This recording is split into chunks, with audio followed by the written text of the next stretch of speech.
and insult the intelligence of the American people and the lived experience. And what does he do? According to police, guns down United Healthcare CEO. And boy, according to them, did he have it all planned out. This really all has to do with this sort of fanfare and mythology that's surrounding Luigi at this point. There's so many people online that are supporting him for his actions due to their own complaints with the healthcare industry as a whole, or even we've seen some people just commenting on his looks and how handsome he is. Healthcare and murder. What in the world is going on? Have you heard about this? At least bits and pieces of this case regarding the man who took out a corporate CEO for healthcare? Let's talk facts, then we'll go into my thoughts on why I think a wealthy, smart, young guy would open fire against a United Healthcare employee. If you already know the majority of this case, then my thoughts are on the last 10 minutes, but I think you should stay because you might learn something you didn't know. I really had to dig on this one to find this information. And the case is continuing to unfold by the day. Please like the content and subscribe to the channel, and we're just going to get right in. As we know, health insurance is a plan or a policy that covers a percentage of doctor's visits and hospital bills. Besides getting sick or injured, health insurance is there to support you and your family in lifting the financial burden off of you and tending to catch potential health concerns before they become a larger issue. When you purchase a plan, you become a member of that plan, and each month you'll likely pay a fee called a premium to use the plan. United Healthcare markets itself to offer something for everyone, and in fact states that they stand out because they're flexible, there's national access, inexpensive co-pays, and a lot of prescriptions can be covered with close to no cost for their clients. So how does murder tie into a great healthcare plan? The CEO for United Healthcare, named Brian Thompson, just 50 years old, had been in New York for an investors conference on Wednesday, December 4th, 2024. The conference was scheduled to be live streamed, and the meeting was set to start at 8 a.m. at the Hilton Hotel in Midtown Manhattan to hear presentations of the company's future. What Brian didn't know was at 6:44 a.m. that day, December 4th, he would be targeted by open fire at the hands of a man, and Brian would never make it into his meeting. In fact, within 10 minutes of the meeting beginning, it was immediately canceled when they learned what had happened. Somebody on their team got hurt. Brian had been killed. Naturally, there was an investigation, but the case continues to keep people guessing at what the real motive was behind the killing of Brian Thompson. Why Brian Thompson, and why did the assassin do it to begin? Real quick background on the victim. Brian Thompson, the CEO of United Healthcare and an Iowa native, lived in Minnesota. He was appointed chief executive of United Healthcare and had been at the company since 2004. Growing up in Iowa, Brian was remembered to be incredibly smart. He was remembered as the valedictorian and homecoming king. He held a bachelor's degree in business administration with a major in accounting. These are just relative key facts on Brian. There's far more out there, and you can look it up if you'd like. But when he died, people were very shocked, sad.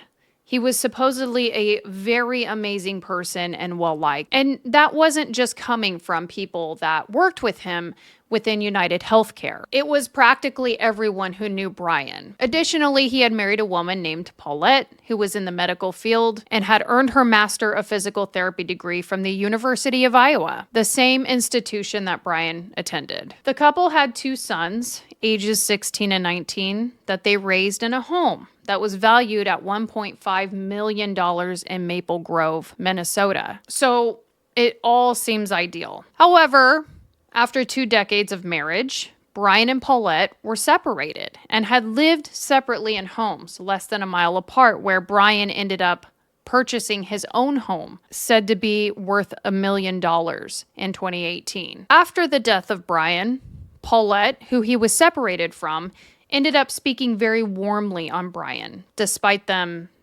being separated in their marriage. And his death has affected her and her boys very greatly. A key fact is that Paulette knew Brian had been receiving threats before he died. She mentioned that Brian was incredibly loving. He was generous, he was very talented, and he was the kind of guy that lived life to the fullest, and that he had touched so many lives. Very importantly, he was a very loving father, and she said that her and the boys were going to miss him immensely. But yes, there were warning signs, according to Paulette, before his death. She said that she had known that there were threats made against him.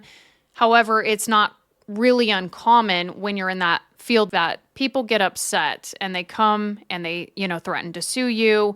And so Brian didn't take those threats to heart. It was kind of the way that it went when you were the CEO in a company like United Healthcare. As good of a character Brian is said to be, Brian was facing legal scrutiny. He was one of several United Healthcare executives facing accusations of fraud and a potential inquiry into inside trades. Last May, the Hollywood Firefighters Pension Fund filed a lawsuit stating that they schemed, as in Brian and the company members, to prop up the insurer's share price by not disclosing that the Department of Justice was planning to investigate the company for antitrust practices. In the lawsuit, it's alleged that Brian knew about this, and yet he sold 31% of his employee shares, worth $15 million,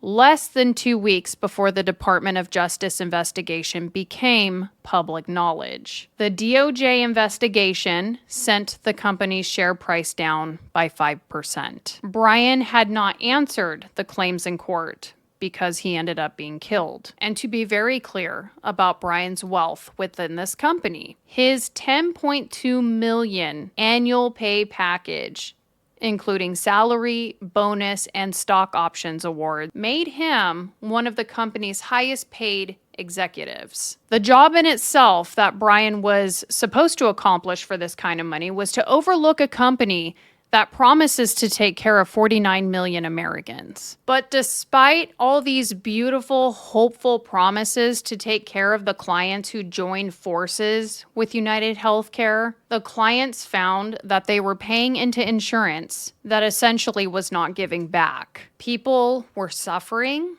being denied, getting into medical debt. They were stressed, ill. The promising opportunity became a grave fact that a lot of people were not receiving the intended medical coverage they needed when they needed it. Additionally, a class action suit filed against United Health Group in November of 2023 alleged that the company knowingly employed an AI model that had a 90% error rate. I mean, they're using artificial intelligence to automate claim denials, which resulted in patients being unable to access medical care, with 90% of that being an error rate. So even the people that fairly should have gotten their insurance coverage, they didn't. They were denied. You gotta figure we're talking about surgeries, cancer, tumors. I mean, to imagine desperate, innocent people paying into this and coming out with nothing in a time of need makes me very sad. So what we know is that Brian Thompson was making a lot of money to work with this insurance company where AI was also doing part of his work incorrectly. And for that, people suffered physically, emotionally, and mentally, financially too. The suspect who killed Brian Thompson, his name is Luigi Mangione, and he was just 26 years old when he committed this crime. Now, because of what we've just learned regarding Brian Thompson and the United Healthcare Company, a lot of people are viewing this like it was a call to action. Like, killing Brian Thompson was heroic. Like, if Luigi hadn't done this, this would have just gone on. So what you're about to learn about Luigi Mangione is that he was very intelligent, and that what he's just done, ending Brian Thompson's life, is something that represents courage, and that most people would not have the courage to do what he just did. I'll tell you what I think after we get to know a little bit more about the suspect, Luigi Mangione. Luigi's family enrolled him at an all-boys private school called Gilman in Maryland. Tuition for a high school student cost about $37,000 per year. And I've actually heard as high as $40,000. You got to understand that for some people, this is a year's salary. Depending. They had some money, okay? Multiple outlets reported that this family owned Turf Valley Resort and the Hayfields Country Club, which are both located in Maryland as well. Luigi's grandfather, Nicholas, has a Wikipedia stating that he owned country clubs, hotels, and resorts in the Baltimore area and is the founder of Lorien Health Services. Nicholas had 10 children and 30 grandchildren, Luigi being one of his grandkids. It's an honorable story, really. Nicholas has a real rags to riches testimony under his name. So even though I, claim, Luigi has a wealthy family, if you were to actually study Nicholas Mangione's history, the man worked really hard to give his children and grandchildren a real nice life. So Luigi was privileged. Luigi, though, was also very intelligent and he had so much potential. He designed a mobile game app in high school where he graduated from in 2016. He founded a video programming club and completed his bachelor's and master's degrees in computer science in 4 years with honors. Naturally, back in 2020, the pandemic hit and things closed down for campus. So when he finished college and graduated, everything was virtual. Luigi ended up thanking his parents graciously for all of their love and support. And he said through the computer screen as he beamed, graduating, "I don't tell you nearly enough how grateful I am for all you do for me. Thank you for all your sacrifices and the lessons you've taught me." Luigi was very driven.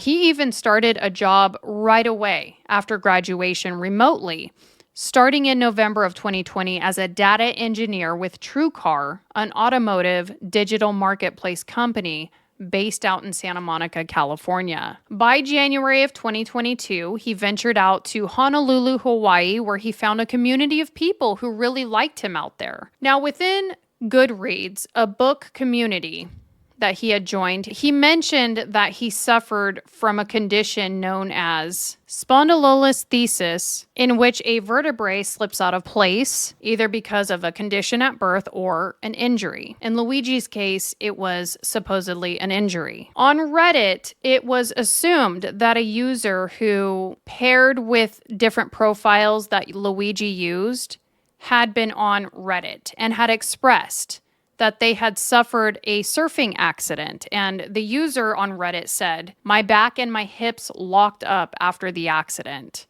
The user expressed intermittent numbness has become constant and that they were terrified of the implications. In Hawaii, it's my understanding that Luigi had hoped to avoid surgery with a good lifestyle and gym workouts, as well as proper nutrition. But by summer of 2023, Luigi left Hawaii, and according to people from that community, losing contact with the majority of these people. A resource that I read from said that a community member that knew Luigi said that Luigi was known to be very social unless his back was hurting him regarding the pain from his injury. Everything that Luigi went through was expressed later. The community member said that Luigi was one of those guys that just did not complain, that you really didn't know that he was in pain or going through anything until later if he decided to tell you. When he was transparent about the pain he was going through, he would tell you that this was messing up his life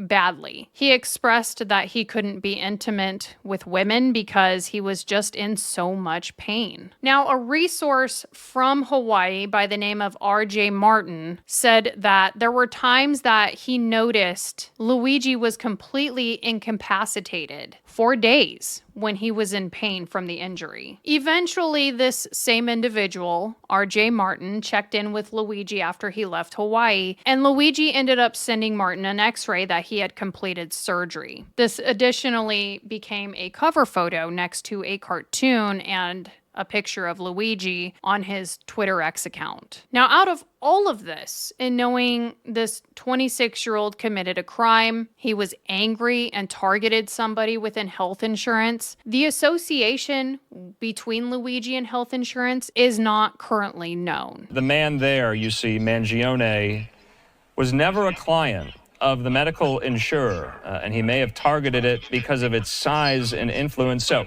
that was confirmed by police today. And I think that that is very important to note. We don't know what his association was between his surgery and health insurance. And so therefore, it still leads people to wonder, why then would he target Brian Thompson? Well, this leads us to another very important thing to note, that in early 2024, Luigi changed. Luigi went from optimistic to just completely dark. Luigi started isolating, he left his job at TrueCar, and he started showing very dark viewpoints on his social media. Some of his most meaningful interactions appeared to be on Twitter X, where he amplified heavyweights of manosphere, meaning his posts were really boosting his male confidence, even if it went as far as to belittle other people, other genders. His posts and reposts showed topics such as health benefits of psychedelic drugs and the potential downside of artificial intelligence. There's just a big rabbit hole of different things that he was interested in that were not very supportive on being this very bright, intelligent guy. And then his friends and family started being pushed away. In February of 2024, I do believe that this friend was RJ Martin, but somebody that knew Luigi reached out to him. They said, "Miss you, brother. Hope that you are mostly recovered. Let's catch up soon." And then all the way in April, months later, Luigi ended up replying, "Yeah, dude, let's catch up on the phone." But they never caught up, and on his 26th birthday, he was pretty much incognito. The same friend ended up texting him in May, "Yo, are you awake?" And nothing. And then in June again. And again, nothing. The friend said, "Where in the world are you?" By June, he just vanished. He went completely off the grid. Everything just stopped. And this ended up leaving his loved ones really concerned. One friend reached out to him desperately about wedding plans that Luigi had committed to regarding this friend's wedding. Nobody had heard from him and the wedding was coming up. Another pal of his ended up reaching out on October 30th saying his friends and family were looking for him. And by November 18th, his own mother reported him missing. She had not heard from Luigi since July 1st. Well, his friends and family found him. On December 4th, he had shot and killed a CEO for the United Healthcare Company, Brian Thompson. Brian had been steps away from the Hilton's entrance at 6:44 a.m. when an assassin wearing a dark hoodie and gray backpack stepped out from behind a parked car and opened fire on Brian. Shell casings from the scene of the crime had been discovered, and they had the words "delay, deny, and defend" written on them, suggesting that this was in fact a targeted attack. Because there is so much coming out about this case, I'm going to clip in some information about what happened before the crime, during the crime, and after the crime. And then I'm going to get into my thoughts on what I think right after this. Newsweek reports there were several books related to chronic pain on his Goodreads account, where earlier this year he also reviewed a book by Ted Kaczynski, the Unabomber, calling him an extreme political revolutionary. Some of his other online posts focused on health and wellness, artificial intelligence, and making fun of so-called woke political views. Brilliant mind, but so caught up in a particular ideology, they sort of throw their morals on the back burner and think that the ends justifies the means. And I hope people don't idolize him or somehow think that he's this romantic example. This is him. Look at this. He's pounding beer across his head and drinking it. He's smashing a, look at that. What in the world? What's going on here? This guy's on video all over town. Guys, we are showing you all the surveillance video, all the pictures that we've got so far. Look, Look, here he comes talking on the phone just before the murder. He has practiced this over and over and over. He has been watching the victim like a hawk from the moment the victim got into town. This guy knows the itinerary by heart. He knew that there was a breakfast. He knew that that started at 8 o'clock. He knew that the victim was going over ahead of time from the Hilton over to the Executive Forum. Nancy, he forgot it. This guy is obsessional. In the crime world, you may say methodical. I say obsessional, meaning he has been thinking about this for a long time. Now, the phone that the media is referring to is a burner phone that they were able to recover, to which they believe that Luigi Mangione was using 15 minutes before he killed Brian Thompson. This continues to remain a question as to if he was calling someone or if he was listening in through the burner phone. It's hard to tell because of the mask. Brian Thompson was shot dead outside of the Hilton Hotel in Midtown Manhattan in what police are now calling an assassination-style killing. He was on his way to an investors conference in that hotel when he was gunned down, and this was shown on surveillance camera. It was a shocking crime. And right after the shooting, the suspect apparently hopped on a bicycle, disappeared into Central Park before then getting into a cab. Police say he later hopped on a bus out of New York and left the state. Now, shortly after the shooting, the NYPD quickly released surveillance images of a man who was believed to be connected to the shooting. Now it appears to be the suspected shooter. So the NYPD released images that were captured inside of a Starbucks. This person was seen with a mask on, obscuring his face. This person was also, presumably, if it's the same person, it seems to be, was captured without the mask on and smiling in surveillance photos from the hostel he was reportedly staying at. Then we have the images, of course, of the shooting, and then there's this other image of the suspect that was captured from inside a cab where he can once again be seen wearing a mask over his face. Now, this hunt for the suspect was intense. It stretched 6 days. Authorities were issuing a $10,000 reward for any information leading to the shooter. And when the FBI joined the search, they added another $50,000 for tips that would lead to an arrest and conviction. And then a major breakthrough came yesterday when a McDonald's employee in Altoona, Pennsylvania, called police. In fact, what happened was a customer reportedly told the employee that they recognized this guy who was sitting in the McDonald's in the back as appearing to be the same man released in the NYPD images. Mangione was officially taken into custody. When he's arrested, he's found with the gun or a gun that appears to be a ghost gun produced by a 3D printer. And the gun found on the suspect apparently matched shell casings found at the site of the shooting. The suspect was also found with a silencer or suppressor, and you look at the video and it's consistent with what you're seeing in the video. Yeah, the video might be a little bit grainy, but it's consistent with what you see as you see the end of that weapon is extended. So that's going to be a big part of this case, especially if and when they have a full ballistic match, and we'll be waiting to hear about that. But they do have some lab results connected to some fingerprints. Fingerprints, old school, folks. Lab results matched Luigi Mangione's prints to a water bottle and protein bar wrapper found near the scene of Thompson's killing outside of a Hilton Hotel on December 4th. Remember, they were tracking his whereabouts that morning. There are surveillance cameras everywhere, including at the Starbucks, where the water bottle and the power bar, protein bar, was purchased. And of course, you've got surveillance video of the suspect as well. These are some of the first images we saw at the Starbucks. And they've made this guy out to be like the everyman, which is ironic because the wealth that his family had was probably equal to what Brian Thompson was creating for his family. They're from the same place. They're both the 1% of the 1%ers, and one's taking another one out. He's been charged with second-degree murder. Second-degree murder in New York is pretty much like first-degree murder in the rest of the country. It's just first degree has very specific circumstances in New York. This case doesn't qualify for that, but it is as serious as it gets.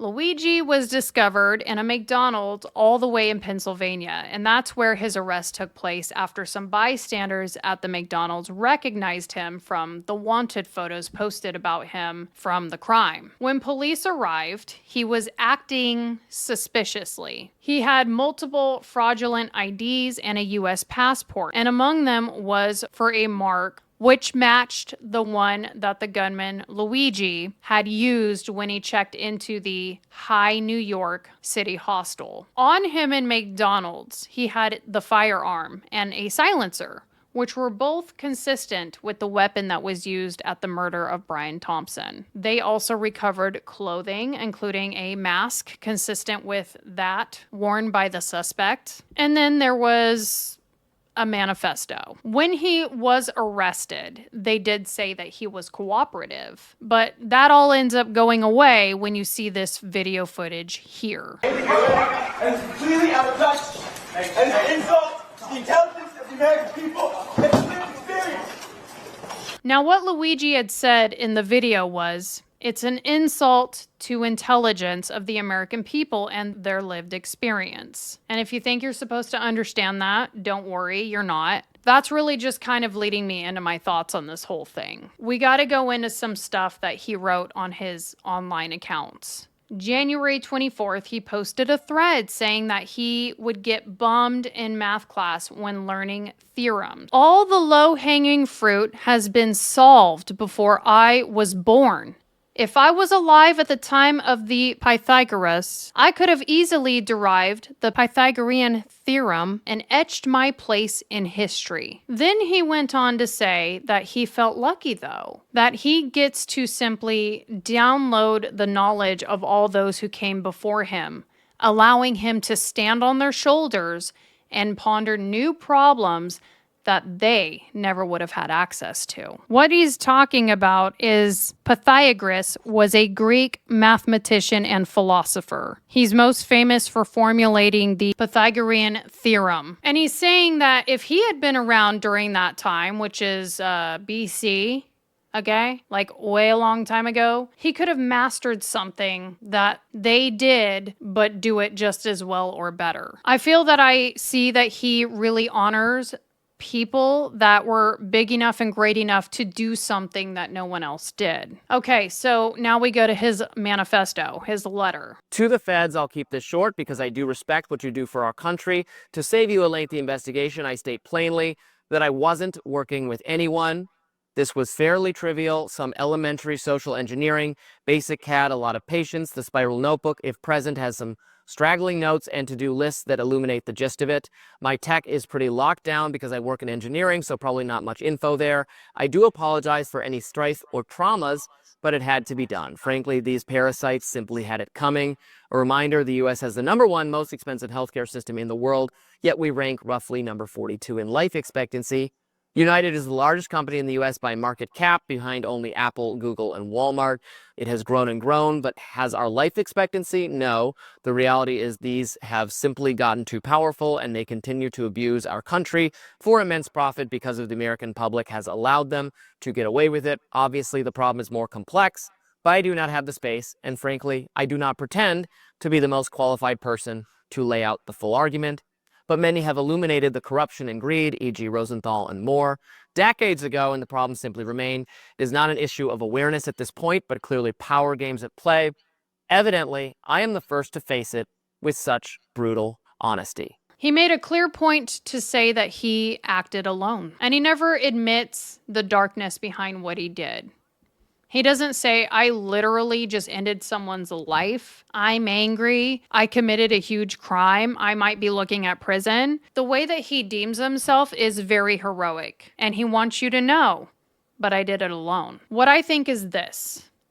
I think he wanted to do something great that nobody else could do, would do. I think his injury really affected him, and I believe that he strategically designed a way to act out and go down in history alone as the one and only person who would do something like this. Between the bullets that had the cryptic messages on them. But remember, there's something else about those casings that had denied, defend, and depose written on them with a marker, which again, you take that, you connect it to the manifesto, you connect it to the to-do list, all consistent with what he was doing and what he was talking about. The design of his little special weapon, the way he did what he did, there has been nothing like it. And I think that he feels superior when he's acting out right here, shouting some kind of cryptic statement where the public could see that he is indeed a hero. He did these little things throughout the crime that made him seem different and,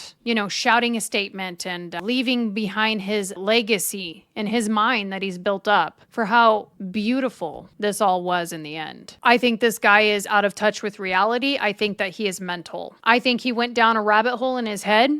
The guy's family had money and loved him. They could have helped him with the hospital bill. I really don't think that this had anything to do with insurance money. This wasn't a situation like some other people have it, where they don't have family and the resources to help handle these kind of things financially. This wasn't the same. I've actually seen someone that I loved and knew behave a very similar way before, and it was like a slow process of mental deterioration.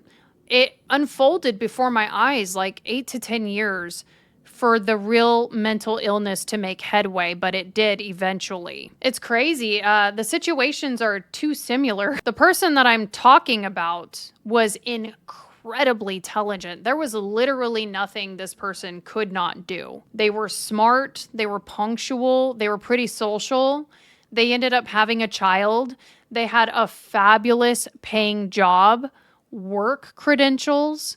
They spoke 4 languages. I mean, they just had a great set of life skills and a really, really good life, promising future ahead of them. It started slow, but over the years, the person started becoming not well, like darker and strange. And I want to note that much like Luigi, this person had something very traumatizing happen to them, and it did involve the government. Something had happened that really affected this person mentally. On the outside, everything was actually fine, but within the person, they didn't feel fine. And eventually, what happened to them, they started conspiracies in their head about it. The person was friends with their boss, and then one day, several years into working for their friend/boss, they tried to punch their boss because they got so deep into thinking about these different conspiracies that eventually one day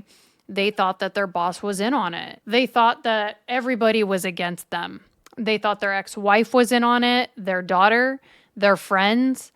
And they ended up getting weird and isolating. And then to everybody else, it seemed like one day this person woke up and lost it. They left a note. They gave all their things away. They walked out on their child, never called again. They left all of their things to debt with perfect credit, and they left. Like they took the shirt on their back, their vehicle that they outright owned, and they drove off, and that's been the end of it. The conspiracy and the mental illness combined just totally took this person away. You would have a conversation with the person over the years, and they would get onto the topic of being paranoid about the conspiracy. And I would question this person, what are you talking about? And then they would get paranoid when I would do that. They'd be like, you know. And I'd be like, no, what? Reasoning with the person was just not a thing. It wasn't going to happen. And much like Luigi, it all started very similar. A lot of really strange posts online, especially about history and conspiracy. This person I'm speaking of, much like Luigi, had a superior complex. It all started with slow isolation. Eventually, the person just gave everything up and walked out, and nobody knows where the person is. Sometimes you'll see online the person posting, but none of it makes any sense. In fact, they hide their identity. They're really freaked out to say where they're at. They're in hiding from whatever they're suffering with. And everybody came asking me about it later. They're like, what a snap. And I'm like, this was not a snap. I saw this unfold for years, and I could not help this person because the isolation was between me and them. So I've seen this similar cryptic, pattern-oriented, strange, dark behavior in my life. And I'm just thankful that nobody got hurt. But would I get close to this person? Even physically? Never. No. The only thing for Luigi that I can think of would be perhaps medication of some sort. Maybe because everybody kind of said this started around the time that he had surgery. But you know what? I don't think so. I think that he was starting this stuff before his surgery. It all started up here. I'm telling you. I'm just saying. I think he's lost it. Look at him. You're going to tell me that's a smart man that found purpose by what he did for Americans? This man has some kind of demon in him. This is more than anger. And he pled not guilty. And you know what? I think he really thinks that he's right. I think that he needs to be locked up. This is dangerous. This man is dangerous. He kept the weapon on him. And everybody's like, why? Why? Do you want to get caught? You know what? He was probably going to do it again. You have to look at his patterns before he did this. My opinion, this was not a snap. He changed. I mean, I don't know. I heard he kind of liked McDonald's before, but you got to figure a year and a half ago, this guy was on the island living his best life. Not a care in the world, nothing to worry about, in a high rise, in the best community in Honolulu. Never had to worry about nothing. He's all working out and eating healthy and trying to make his life the best it can be. Take care of his body. Look at that. And then he's in a McDonald's crouched eating in the corner, afraid. Okay? Then he switches up when he gets out of the cop car like that. He goes from crouched and afraid eating McDonald's to that. Come on. That's your hero? I totally get that Brian didn't look too good, but this guy looks better. Does he? I really don't think anyone wins here. I think we just saw a man lose his life at the hands of a very mentally unstable guy. And, naturally he's young and Italian, and so he's got these, sicko fans. They're like, oh, that's my sexy little hero. This was a crime. Look, in order to get to where we are now, you can't get around what he did. Everybody's trying to do that. Well, I think the outcome was pretty decent because we're all getting used here. But I like the message, but just not the murder. It doesn't work that way. Yeah, it's okay to come out and say that you wish that the healthcare system wasn't so broken. I feel you. I've had sick loved ones before, and I hate insurance. I hate calling these people. And they seem like they hate their jobs half the time, too. I'm sorry. No offense to insurance workers. I mean, at least the ones that I've talked to. Nobody really wants to deal with this kind of stuff. Nobody wants to get sick and have to pay money and go to the doctor and all that. But you can't condone the guy's behavior to make a point and get around the murder. I don't think that's fair. I think that you have to say fully, I think what he did was right, or I think what he did was wrong. I'm thankful to God that we don't know if he was just going to go on a murder spree. I'm thankful to God the police were able to catch this guy. Therefore, I cannot prove to you that this wasn't just the one-time message. And I'm glad that I can't. But I'm telling you what I believe. I think murder is wrong. It's a commandment. We're not supposed to be doing it. Nobody made this guy God. Nobody said what he did was right. That's why he's in jail. I think he took a father and a husband. I think that the guy was going to totally do it again. What do you guys think? You guys let me know your thoughts, but be kind. It is an ongoing case, and there are victims involved. And his family's super hurt too, by the way. They don't even condone this. I think that they've mentally lost their loved one. Let me know your thoughts. Thank you guys so much for tuning in. Have a wonderful day. Respect your spouses. Hug your kids. Take care of yourself and stay safe. I'm Chelsea J.